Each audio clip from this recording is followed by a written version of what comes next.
Hey everyone, Happy New Year, Happy 2024. Welcome to our first episode of 2024, and it's a good one. We chatted with Sonali Giovino about all things DeFi, and when we say DeFi, we mean D.Fi, which is the company she works with, not decentralized finance, but they're very involved with the decentralized finance space and all of the tools that they provide.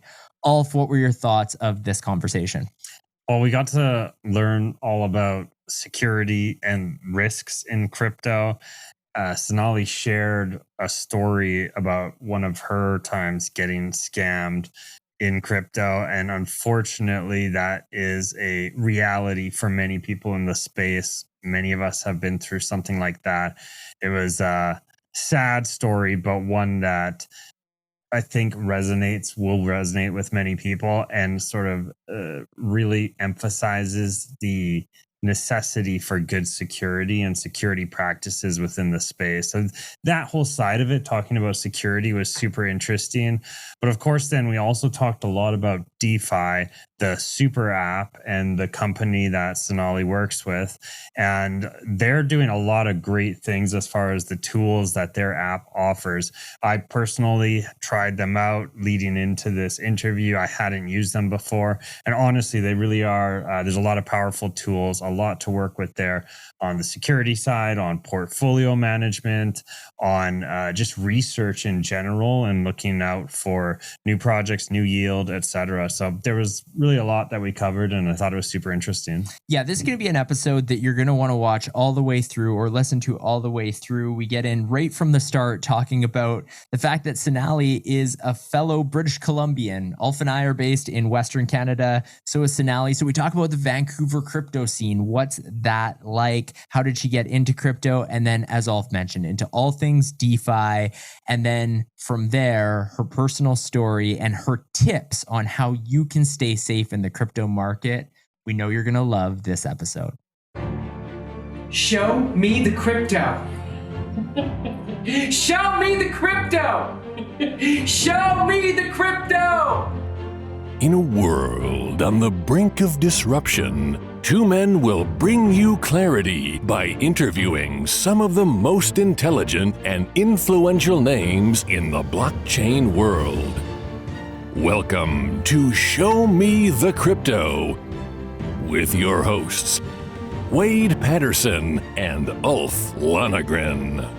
Well, hi there, and welcome to Show Me the Crypto. My name is Wade Patterson. And I'm Ulf Lonergan. We're a couple of friends from Canada who love learning about cryptocurrencies and blockchain technology, and we're happy you're along for the ride. Whether you're a crypto virgin or you know your way around the block, we hope our interviews with some of the most intelligent and influential people in the blockchain space help deliver you with value. And on this episode, we're joined by Sonali Giovino, Global Head of Ecosystems at DeFi, also known as D.Fi. Born and raised in Toronto, Sonali discovered the crypto space in 2017 and became fascinated by the technology. She began hosting her own crypto workshops in Vancouver before joining DeFiYield in early 2022.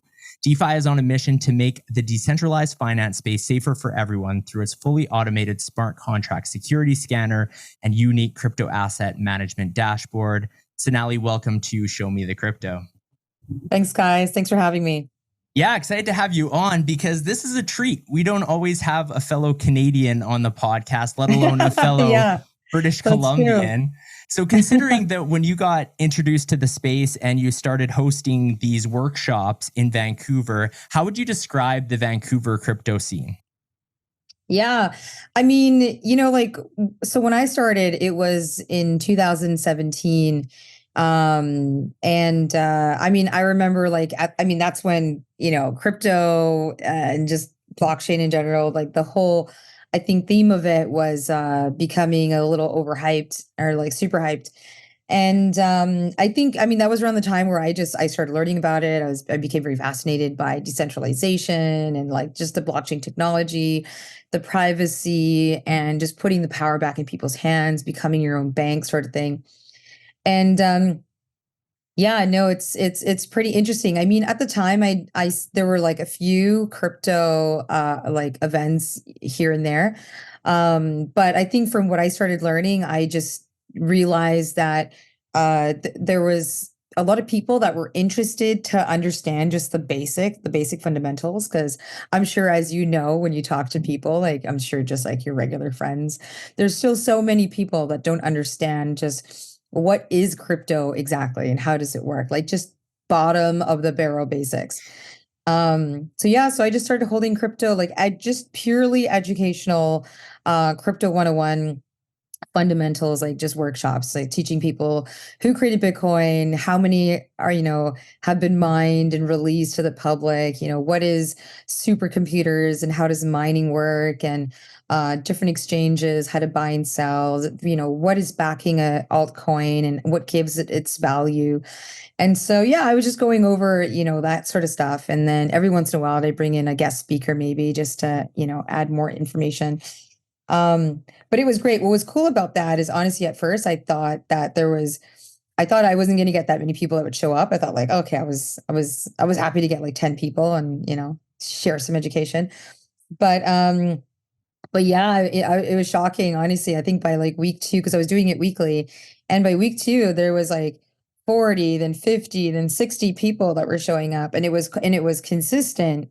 And I mean, we didn't even have enough chairs to seat everybody. So sometimes you'd have like 15 people just standing in the back for a full 2 hours, just absorbing the information. And yeah, what that sort of showed me was that there's a lot of people that generally want to understand. They just don't know where to go, to kind of seek this information. I know there's a lot of videos, but not everyone's a YouTube person, maybe. So yeah, so I mean, I think the crypto space in Vancouver, there is a community here. There's like Decentral, and they have a couple of crypto events. But yeah, I also hosted a blockchain event here as well. This was in 2018. So it was actually the first. So I'm the first person to host the very first blockchain yacht cruise conference. So it was like, a conference on a boat. And it was just mainly intended to just showcase various different industries that were trending in the blockchain space. And so everything from cannabis, that was using blockchain technology for, just it's like, merchandising and tracking of products, to event ticketing, to smart contract auditing, and so on. So it was really cool. It was a great event. It was a sold out event. And so, yeah, so that did really well. Nice. I mean, for Wade and I, we started this podcast, and since that time we're in Kelowna, which nearby Vancouver, but not as big of a city. And the events here are few and far between. And I can tell you that we've only been to one together since starting this thing, and feels like there's for all the times we get to speak with people online and interact in the world of crypto digitally, we don't get as much sort of face-to-face, real in-person interaction. So for someone like yourself, makes sense. Yeah, and for someone like yourself who's in a city where not only were you the one hosting a lot of the time, but you had a lot more ample opportunity to have those in-person events, what sort of value do you think that brings in comparison to like when you don't maybe have as much opportunity to get face-to-face and learn in the space? Yeah, I mean, like, what sort of value is like with meeting people in person, you mean? Yeah, like what do you get out of those in-person events that maybe you're lacking when you're just, online, either on Discord or Twitter or, whatever it is, if you don't have that same opportunity? Yeah, I mean, it's that's a great question, and I think it's I sort of have like a really unique, I would say, unique position, with DeFi. I mean, before DeFi, I was like really keen to build relationships with like the local exchanges, for example, so like the local exchanges in Vancouver that were there at the time that probably don't exist anymore. But yeah, I was like building relations with them. And then you have DDP, which is like decentralized dance party. And then, and then various different like crypto meetups. So I was kind of attending a lot of that. And what was cool about that, it was just great to, I would say, like connect and build relationships with people that were just like in the community and work together to create more like educational, I'd say, events just to share this information with people, to continue to educate people. So I thought that was a cool part. It was just nice to meet other people that were in the space and build relationships with them, and kind of like join forces just to support each other with whatever each other is doing, and show up at each other's events and these kinds of things. But with like in what I do, in DeFi, so as the sort of the global head of ecosystems for DeFi, because I manage a lot of these strategic partnerships with, all of the top blockchains, so like zkSync and Polygon, Arbitrum, Optimism, Chronos, you name it. Like we have partnerships with, I'd say, almost all the top chains. And so, but part of that job is to, aside from the marketing collaborations and interviews and, protocol integrations and all this stuff, it's really important to be able to like go and attend a lot of these events that often are very international. So they're like in Europe and Singapore and Dubai, and meet these partners like face to face. So meet them face to face, build a more like human to human, relationship and connection. Let them see that you're a real person, that you're personable, easy to connect with, and that you really care about what they're building and what they're creating. And you want to know how you can support them and work together. So it's the same, I would say it's the similar sort of dynamic of like, how do you support each other in Vancouver with what each other is doing? But with DeFi, because we support a lot of different chains, we support a lot of different DeFi protocols in terms of like, them being integrated into our dashboard. And also we're big on security. So what's cool about that is we're not limited to focusing on one specific type ecosystem, meaning like we're not limited to just like building relationships with EVM, projects or Cosmos projects. So we get to have relationships with almost everybody. Where some projects are just, EVM only or like Bitcoin only or, these sort of things. So no, it's great. I love what I do. I get to like travel sort of like around the world. I'm kind of in a different country almost every month. And but the benefit is it's really nice. I've had the opportunity to build just like top tier, incredible relationships with like the biggest players and the top people in the space. So, I mean, my communication is often direct with like the founders, of Polygon or Arbitrum or Chronos or the top biz devs, so essentially the core teams, and discussing how we can, collaborate and support them. Yeah. And all sorts of fun things. That's awesome. One of the things we were chatting about before we hit the record button was just even the way to describe it, right? Because many in the space know DeFi as decentralized finance, an acronym that represents that. Your company is also DE.FI, called DeFi. And so just to point that out for listeners, the differences there. But our understanding is that DeFi does a lot of things, from portfolio management to Web3 antivirus to security tools. So how do you, like, what's your elevator pitch? How do you describe what it is that DeFi does? Honestly, I think I've been working on perfecting that over time. It's for sure changed, or improved and adjusted, over time. But, I would say, what my elevator pitch is that, DeFi is a super app. And and what it does is it helps anybody who is wanting to explore DeFi, who is, dabbling in DeFi already, or wanting to learn more about Web3.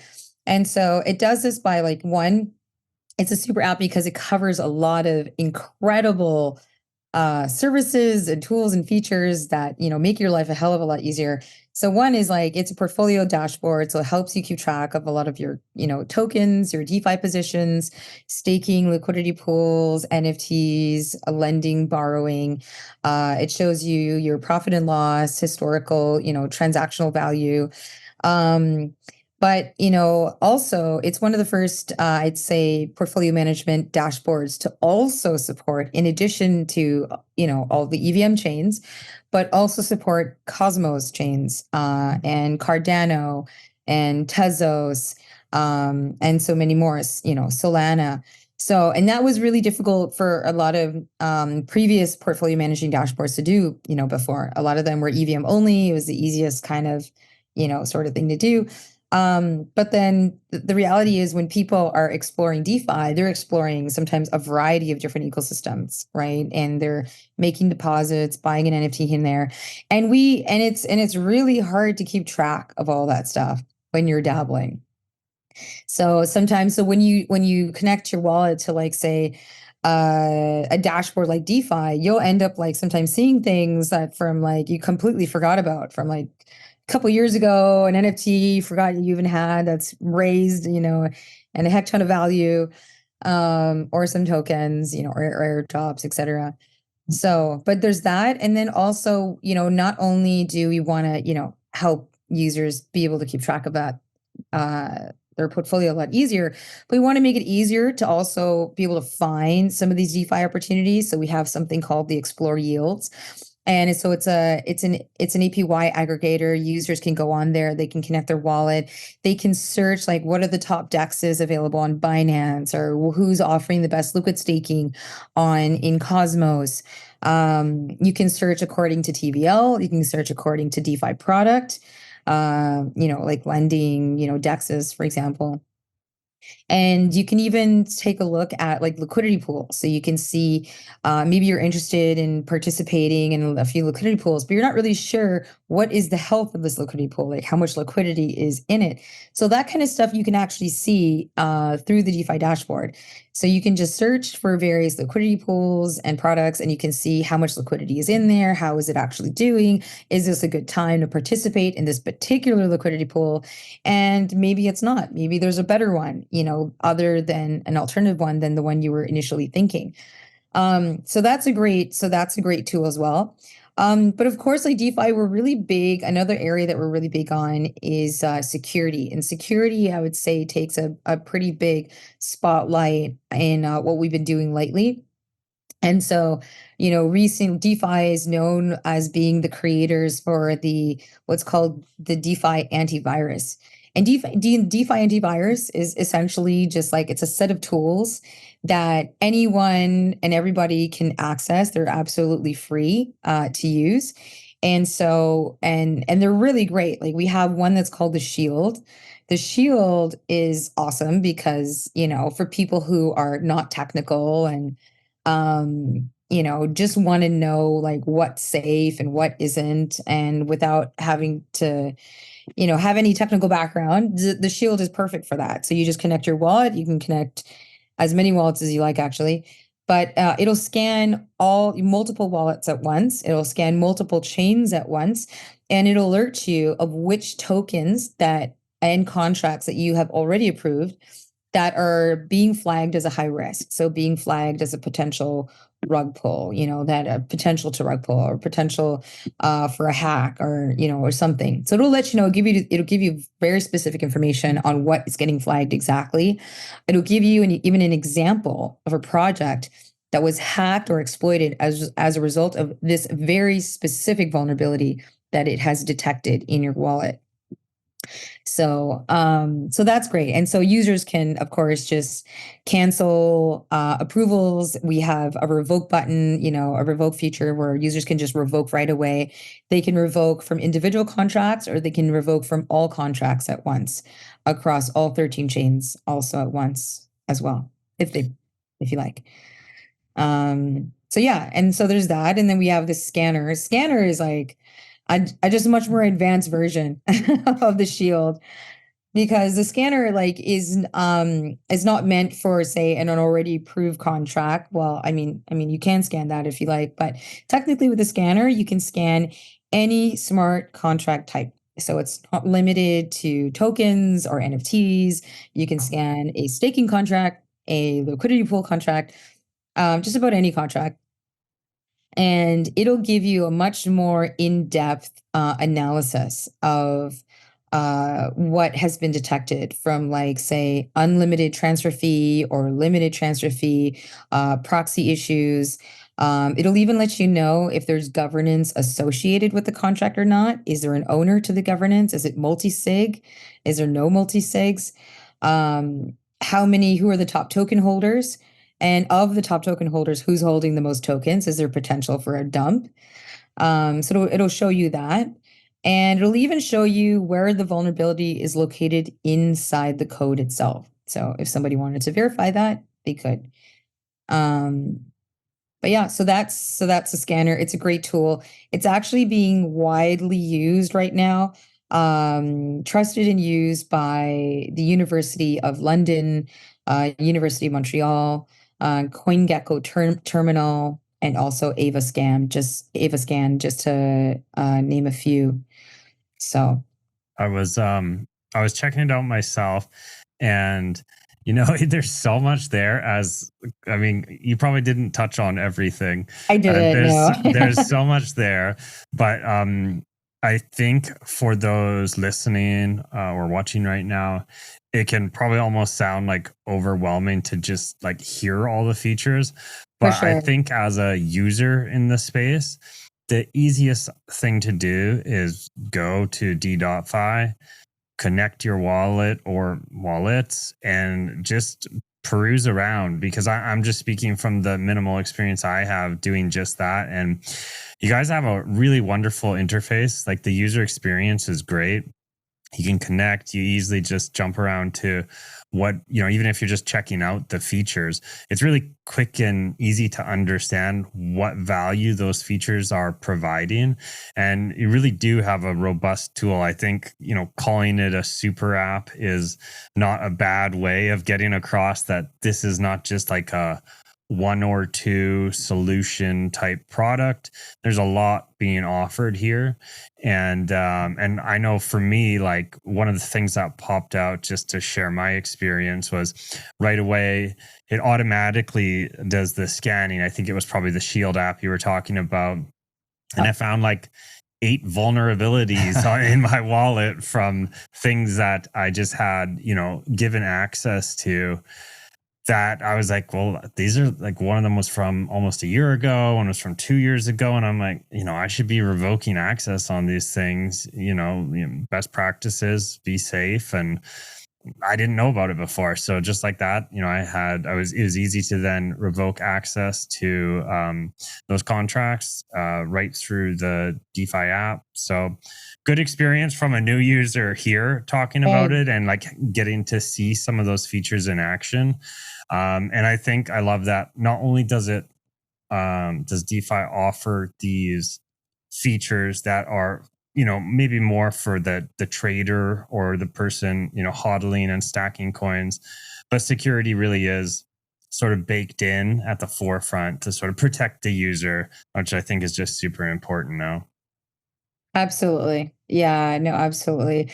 And I think that, like, one of the things I noticed is, just like in the past year, like in 2023, I've noticed like more people paying attention to security, from a project standpoint, from chains, and also from, from users. So it was really interesting to see even like more auditors, entering the space, and becoming more of having more of a prominent place and presence. So yeah, I know it's really cool too. And so yeah, and we like to also make sure we inform people and users about if there's, like, say, an exploit or a Rekt event. So we have something that's called the Rekt Database. And the Rekt Database is, I mean, at the moment, it's actually the world's largest database of crypto scams and, exploit report incidents. And so it's often used, it's actually widely used by a lot of media publishers whenever they're doing, like, say, a story on like a hacked event or, a crypto scam. They'll often use our database to do the research because it's just the largest database at the moment, and it just provides a lot of very valuable and reliable information for anyone that's wanting to do research on that. So it helps people in the security space that require this research, a lot of media publishers that are reporting on this, and then just also regular users that just want to understand better what happened so that they can maybe avoid and learn from that experience, those events. So Sonali, speaking of the Rekt database, it was interesting looking at last year, 2023. According to that database, 2 billion was stolen in crypto last year, which sounds like a big number, but considering 77 billion has been lost since 2011, according to that same database, what are your thoughts on the current state of crypto security? I mean, is this something that we're getting better with over time? Or what are your thoughts on last year's numbers and that overall 77 billion? Yeah. So, I mean, like, I think, we saw like a really, I'd say, an interesting substantial loss in 2022. And in 2023, it was like around 2 billion. In 2022, it was like around 40, I believe, like 47 billion.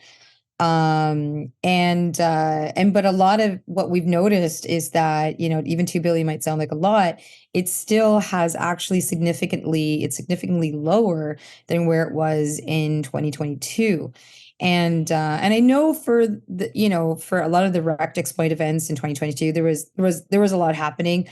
But we had Terra Luna that, I'd say accounted for a large portion of that. I think like, almost 40 billion or so. And then you had FTX, and then you had, several other exploits, kind of in between.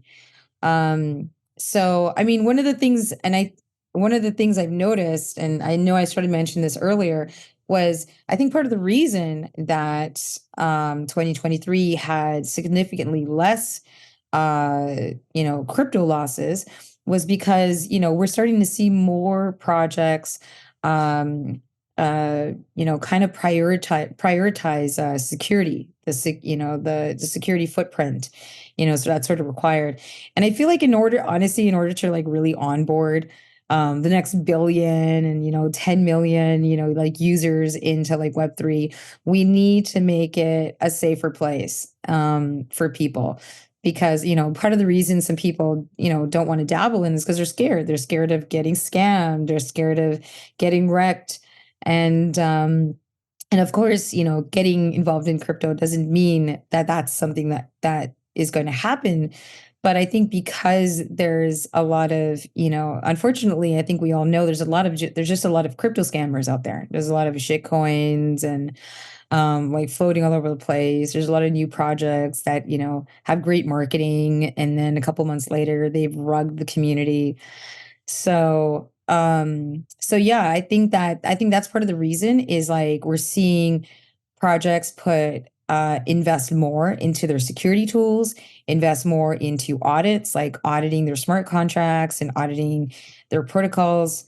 And so we're starting to see a lot of that. And also, I guess to like sort of speak on that too is, last year, because security is, also kind of at the forefront for DeFi, is that we're very keen on this.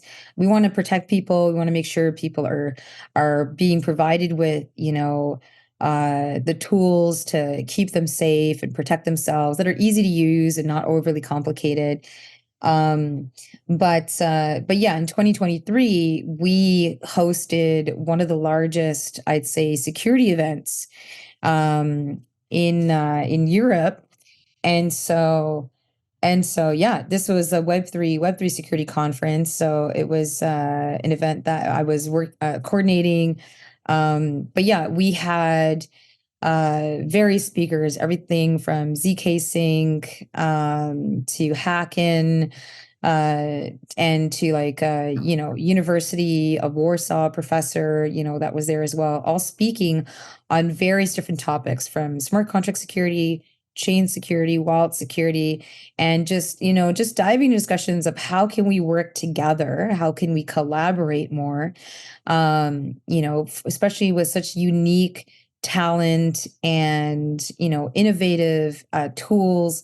How do we bring those and bridge a lot of that together so that we can start just making it a safer place for people in DeFi.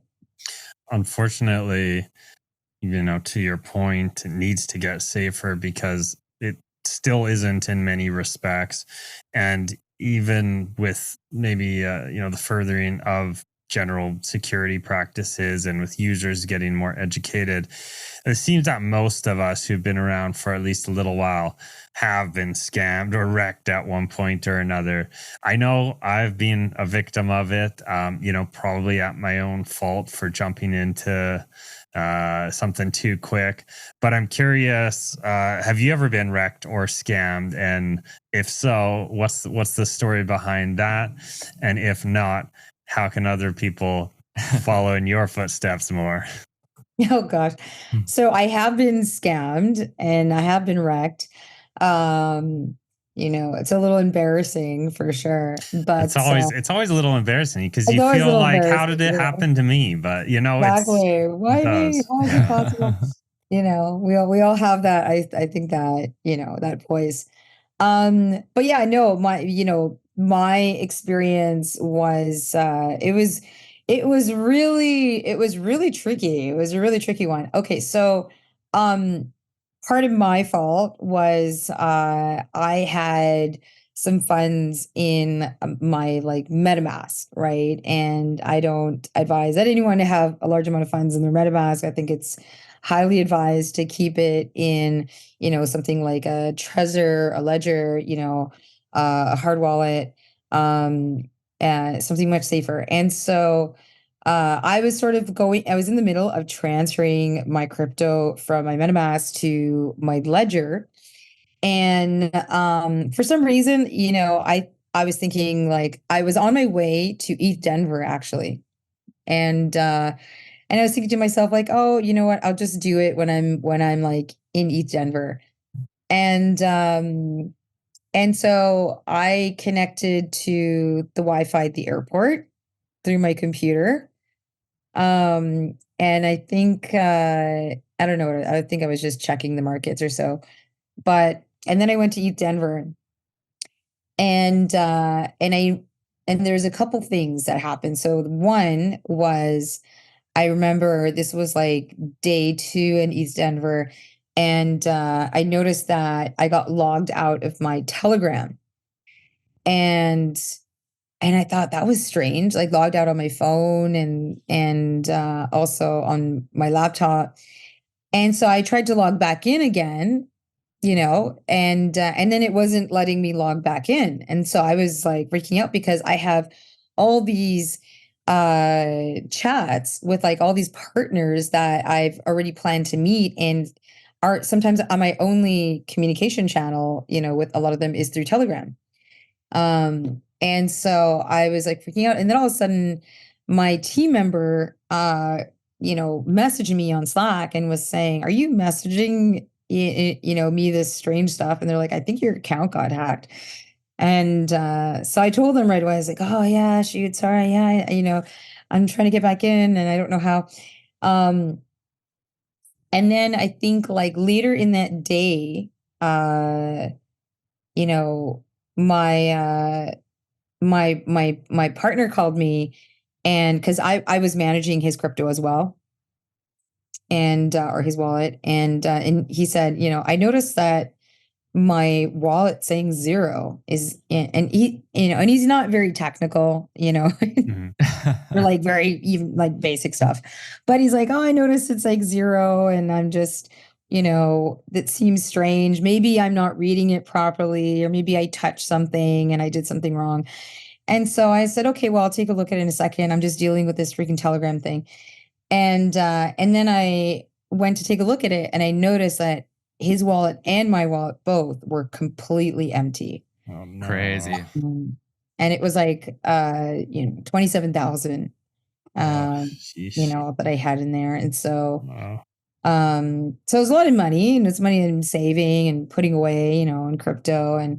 But anyways, yeah. And so I was, freaking out, of course. And then what I discovered, like, long story short, was, so the whole Telegram hack scam thing, and the way it works is, so someone had hacked our, one of our partners, that we work with, their account, and they didn't know their account was hacked. They just couldn't access it. And so they just said, hey, just use this account instead for now. But they didn't say, don't message my previous account because it's hacked, because they weren't, they were still trying to figure out what happened as well. And so anyway, so that previous account messaged me and sent me a screenshot saying, oh, I'm noticing, there's like, I'm seeing 3 accounts of yours on my end. It looks really fishy. Do you want to send me a screenshot and to see if you're seeing the same thing? And so, because this is someone that I trust, I have a good relationship with, I didn't think anything of it. And so I did. And so the trick that they do is, they basically will go into your account. They'll try to change the number from your phone number on your account to their phone number. But in order to change that, Telegram will send you a code, which you then have to apply to confirm that change. So they initiate that code the minute they ask you to send a screenshot. So that code is then in the screenshot that you've taken and you send to them, because you're not thinking anything of it. Then they see that code, they apply it right away, phone numbers change, and you can't change it back. Wow. Just the worst. That's crazy. So I'm trying to figure out, though, that was the Telegram hack, right? Like, how specifically did the funds get moved from MetaMask? So it's still unsure. Like, yeah. If those two things are connected, it's just really strange that they both happened like around, like in like a day 2 from each other, like in 2 days, like they were both happened at the same time. So I mean, it could be from a fishy contract that I interacted with. We didn't completely see that fully, but what I did do, how sometimes like you message yourself, like your password or something, and you're like, no one's going to see this. Right. Again, things I would never do again. Yeah. And don't recommend anybody else doing. So I think there's just like, they got into the account, they maybe accessed some, personal information into some messages I might have sent myself. And so, Makes sense. Yeah. It's one of those things where you feel kind of silly when it happens, and you feel like, oh, how could I do this? But the reality is, most people who we chat to, they've had something that has happened at some point in time. So it is common. So with that in mind, I mean, you did mention one key piece of advice earlier when you were talking about, use a hardware wallet, use something like Trezor or Ledger. What other kind of best practice security suggestions do you have, keeping in mind that, for Alf and I, we really try with this show to cater to those who are brand new in the crypto space. And this can be an intimidating space from time to time. So with that in mind, people who are listening, who are brand new to this space, what do you suggest for basics when it comes to security? I would say with basics, use a hardware wallet. So use a wallet like, Trezor or Ledger wallet. There's other ones that I'm sure are really good too. There's actually a lot more that are out, in the space right now. But yeah, just use a safe hardware wallet, and then keep your passwords safe. Write them down on a piece of paper, put them down maybe in a couple different places that only you know where they are. If you need to find tricky ways to, like, maybe you have, part of the code, in one cloud, and the other part of the code in another cloud, and the other part of the code in another cloud. So I mean, there's little tricky ways you could do that. Do it this way. Also, I mean, using security tools that that DeFi offers, for example, are just really simple and great ways to also just to check, are there any like fishy contracts that I've interacted with that, you may not know about? And how could you, you can't see the code unless you're a developer. So, I mean, using tools like the DeFi Shield or DeFi Scanner, I would highly recommend, do that because it's simple. You don't need to have a tech background. Connect your wallet. It'll tell you what's risky and what's not. You can revoke right then and there, protect your tokens, protect your investments.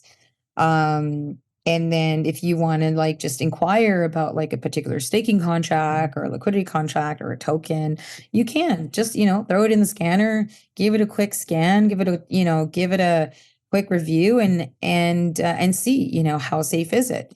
Maybe it is safe, but maybe it's not. Maybe there's no governance and no multi-sig and there's unlimited minting and it's a new contract with major proxy issues and with a heavy token holder that's ready to dump, so I mean, I think a lot of people, I think they feel intimidated sometimes getting into crypto space because they don't know how can they see these things and how can they protect themselves, from a potential scam. And so, yeah, I mean, I would highly suggest using a tool like DeFi because it's simple, and you can be a complete beginner in DeFi or just crypto in general, and you can still use these tools. It does a lot of in the work for you, and you just have to review it and then just decide what you'd like to do from there. Yeah, I was looking again in the tool for all those things you just mentioned. They're not like hard to find or scattered all over the place. They're in one place. When you search a contract, you can see what it is, and it's check marks or X's for all these different sort of security measures or signals that you may want to be concerned about, or you may sort of then say, hey, this looks safe, at least in all these areas now. So that's great to see, and highly do recommend checking it out. On the subject of DeFi, the platform, I am curious as well about the token. I have to ask about that. I know you guys had a bit of seed funding or sort of public private round, maybe. I don't know the exact terminology or what round it was, but you guys did have some funding for the token. And as I understand it, the token isn't launched yet, but I think perhaps you can still, there might still be activities or ways to sort of earn or potentially earn the token prior to its launch. Maybe you can expand on that and tell us a little bit about what is the token, what's the purpose of the token? What does it entail? Why would someone want to consider investing? Sure. Yeah, absolutely. So, yes, we have the DeFi token, and it's been a very long awaited token that the community have been waiting patiently for, and it is finally coming out. And so DeFi, we did a private round, and this was, I believe, in early 2022, or maybe towards around maybe end of 2021. So that was the private round, and then that closed. And then recently, I think maybe in September, October or so, we did the public round. And so there, and then we closed that one. And I believe that one, we raised around, close to $10 million or so. But yeah, so that the public round is closed. And so now we're preparing and we're getting ready to launch the token. And so we're getting ready for the TGE and the token listing. And so for its official launch. And so that is taking place this month. So I'd say the most I can tell you, it's taking place around January 27th. Sounds good. So right now we have a lot of, I'd say, agreements, listing agreements with various different exchanges. And we're still confirming some last minute, I'd say, agreements and listings with some additional exchanges as well. So I can't announce which exchanges we're listing on yet. And the reason for that is because we need to make an official announcement first for it before I can sort of mention it. But users will be happy. We have some great listings coming out with some of the top exchanges. So we're really excited. It's going to be token will be listing on Binance, Polygon, and Arbitrum for now to start. And then will be additional chains coming after that. So keeping in mind, we're recording this before January 29th. It will be released on January 29th, this episode. So just nod or like shake your head if it will be live by then. Or you don't have to. Not. All right. Good stuff. Watch, there'll be a delay now and we'll have to scrap this whole episode and it'll just be, no, just joking. Okay. Good to know. Good to know for the listeners. I have a challenging question for you, Sonali. And in doing research for this podcast, I came across some Reddit forums. And this one particular Reddit forum, it was an interesting post that the person had put regarding DeFi. And more than anything, just asking for help and advice from other Redditors. So their comment said basically that with DeFi 2.0, they were impressed. They were impressed by all the usable products already available. They thought it could be a game changer, but they said they had a slight concern. They said their concern was that only sponsored influencers seem to be talking about the promotion of the ICO, and then basically asking the Reddit community, is this sketchy? Is it a scam? Is it legit? How would you respond to that Redditor's post? Yeah. So I would say, we have both. So we have everything from, influencers that are, just talking about the token and the project on their own accord. And we've seen that just when we're just like researching our name in YouTube and we just see, that they come up. But yeah, I think it's really common. A lot of just crypto projects in general work with KOLs and influencers. So when there's a particular, promo or like there's a major announcement, then it makes sense to maybe do some paid partnerships, in this sort of case. And also another thing, especially related to a token, it's a very tricky thing sometimes to talk about or like promote. So that's why I think from a marketing standpoint, it makes more sense to kind of approach it from a paid promotion, I'd say, direction. But but of course, naturally there's both because the project is popular. There is a lot of influencers that just cover, DeFi like on their own and talk about it. We can't really track all of them, but there are many. So it's interesting. But yeah, I'd say that's a pretty common thing with a lot of crypto projects when they're wanting to focus on a particular big announcement for that. So we have some announcements that maybe, are different and, that are, we work with various different influencers and it's the content they'll cover for free. They cover on their own accord. A lot of it is educational. So I'd say majority of the content that we work with any KOLs are focused on education. Like they're educational where it's like, how do you use the product? How do you use the tool? What are the steps? How do you get started on a particular protocol? That kind of stuff. But I think for a token, it definitely makes sense to do more paid promotion.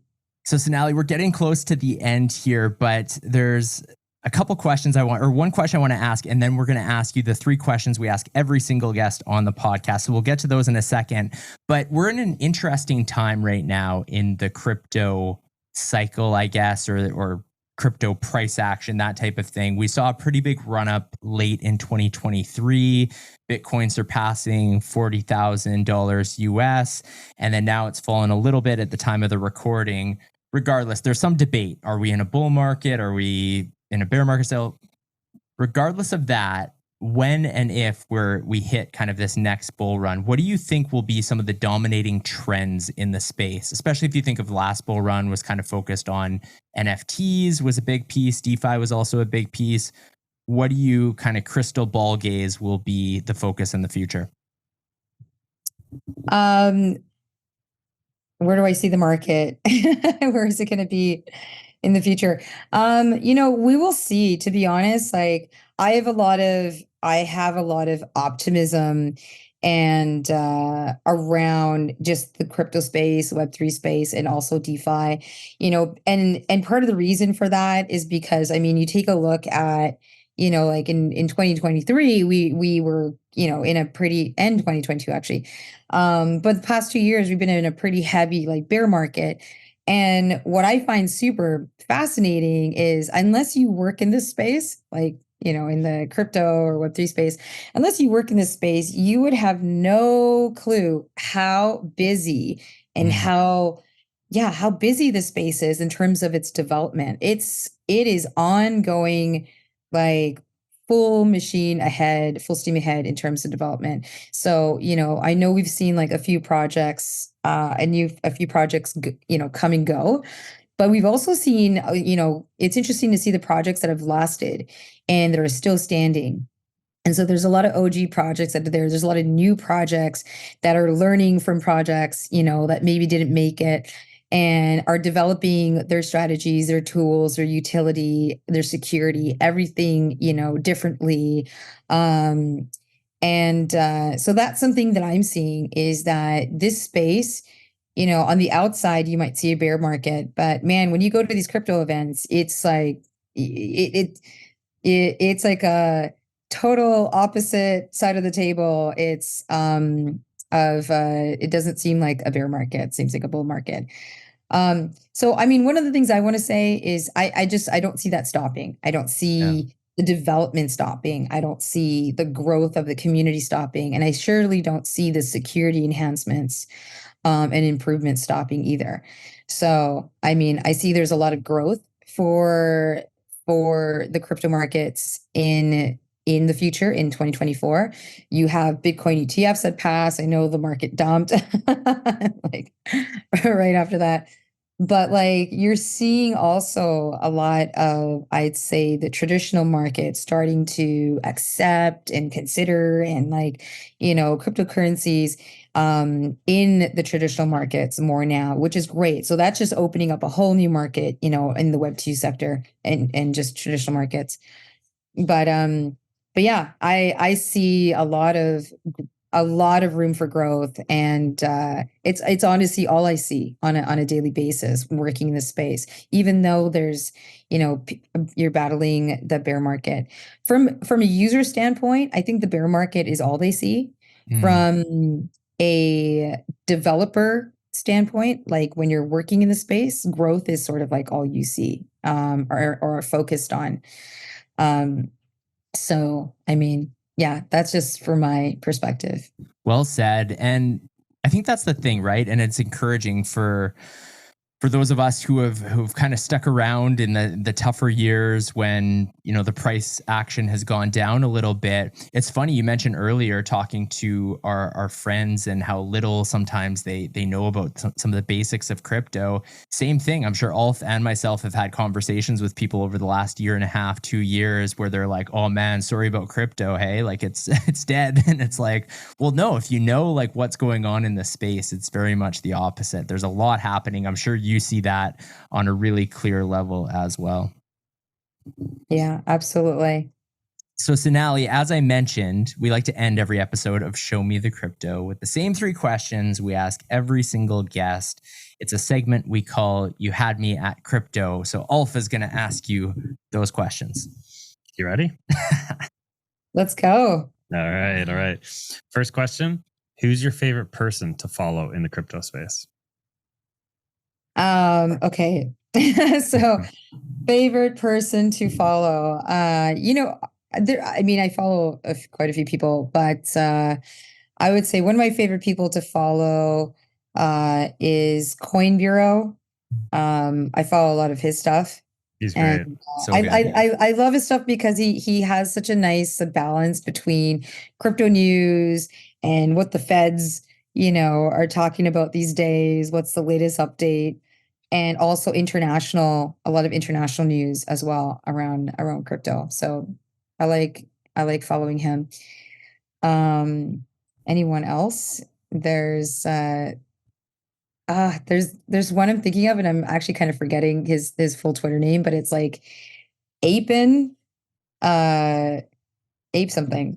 Sorry. But I love his stuff, and but it's like he'll do a lot of alpha on the DeFi side, so he'll sort of like share like stuff about the super chains that are coming out, and what's the latest with like MakerDAO and their staking, and so their staking percentages and Uniswaps, what they're releasing. So I like following his stuff too.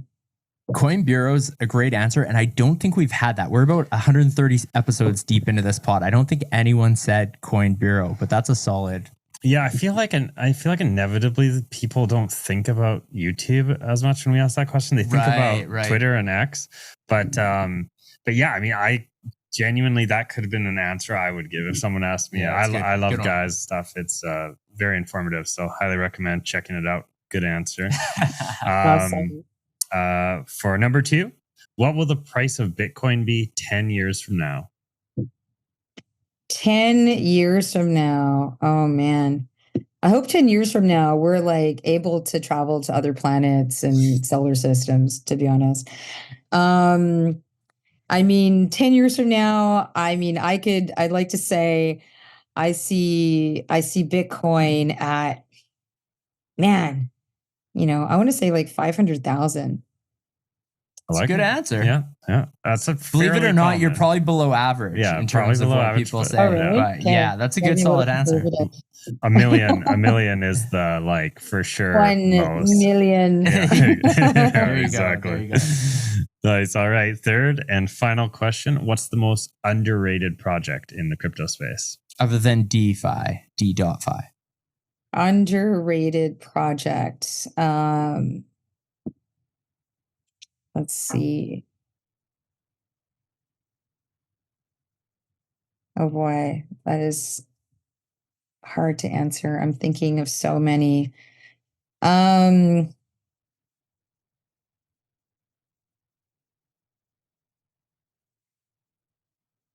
I don't know. I can't think of any, to be honest, at the moment. I'll help you out here. So, okay. Feel free to so there's projects obviously of all kinds, shapes and sizes in the crypto space, but we'll also take answers that are more like narrative driven. Like if you feel NFTs in general are underrated, or if you think DeFi in general is underrated, we'll take those answers too. Yeah. Okay. All right. Interesting. Yeah. I mean, I think I guess you could say,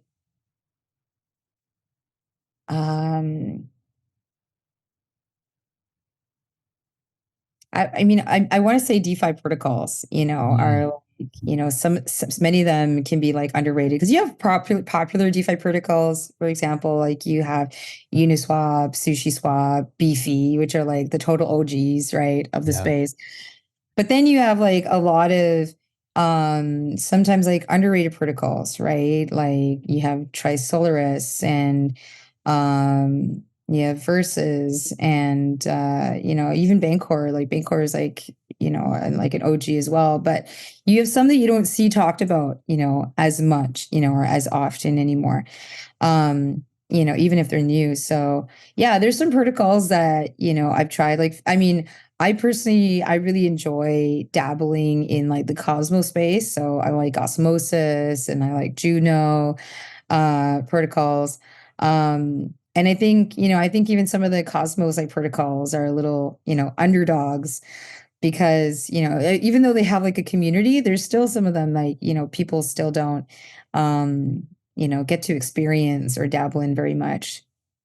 Good answers. Well, Sonali, this has been an awesome conversation. I think another theme kind of on the last part of that question is what we talked about all episode, and that's just the importance of crypto security. And if we're going to onboard, like you said earlier, if we're going to onboard the next billion, that needs to be a focus. And it's a pleasure to talk to you about this type of topic because it's so important for people who are coming into the space. So thank you so much for joining Ulf and I on this episode of Show Me the Crypto.